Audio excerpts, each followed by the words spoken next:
దేవా ఈసారికి నన్ను బలపరచండి. ఏంటి నీ ధైర్యం ఏంట్రా బాబు?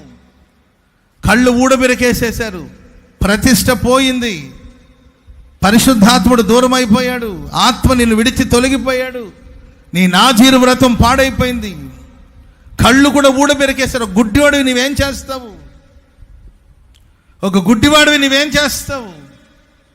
కానీ ప్రియులారా, ఆ భయానకమైన పరిస్థితుల్లో దేవుని మీద నమ్మకం, దేవుని నమ్ముకున్నాడు. దేవా ఈసారికి మాత్రమే. ఇంతకుముందు దేవా నన్ను బలపరచమని ఎక్కడైనా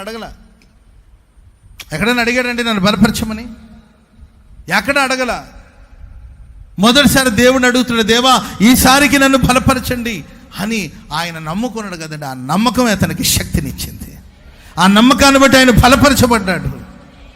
ఆయన అనుకున్న పనిని పూర్తి చేసి దేవుడి దగ్గరికి వెళ్ళాడు. చప్పట్లు కొడదాం మొదలు గట్టిగా, గట్టి. ఆ 2 స్తంభాలని పట్టుకొని ఆ గుడికి ఆధారమైన ఆ 2 స్తంభాల మధ్యలో నిలబడి దేవా ఈసారికి నన్ను బలపరచమన్నాడండి. ఆ స్తంభాన్ని అలా పడగొట్టంగానే ఆ గుడి అంతా కూలిపోయి వేల మంది మనుషులు అక్కడ, అంటే ఫిలిస్తీయులందరూ కూడా పూర్తిగా ఆయన నిర్మూలపరచగలిగారు. కనుక విశ్వసించండి, ఆ విశ్వాసమే మీకు బలమిస్తుంది. నమ్మండి, ఆ నమ్మకమే మీకు బలమిస్తుంది. Download ShareChat.